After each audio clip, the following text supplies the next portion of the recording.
Leđa te bole godinama. Bol dolazi i prolazi, a ti ne znaš pravi razlog. Bol se pojačava pri sedenju, saginjanju ili fizičkom naporu. Uzrok ne mora biti u mišićima, već u promjenama koje nastaju na kičmi.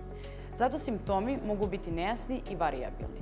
Za razliku od klasične diskus hernije, gdje disk izlazi ka nervu, postoji situacija da disk ulazi u telo pršljena, zbog čega bol može biti tih, uporan ili teško prepoznatljiv bez stručnog pregleda. Na specijalističkom pregledu procenjujemo pokretljivost kičme, reakciju na opterećenje i obrasce bola, kako bismo razlikovali da li je problem mehaničke, degenerativne ili strukturne prirode. Dijagnoza ne počinje na snimku, već u razgovoru sa pacijentom. Način na koji se bol širi, gde počinje i kuda prolazi, često nam otkriva više nego magnet. Na osnovu kliničkog pregleda, analize simptoma i biomehanike pokreta možemo precizno da zaključimo da li je u pitanju Šmorlova hernija ili klasična diskus hernija. Pošalji ovaj snimak nekome koji se susreće sa ovim problemima.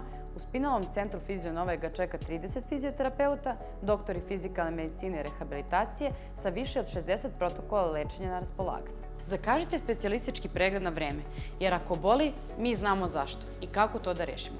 Fizionova, Spinalni centar.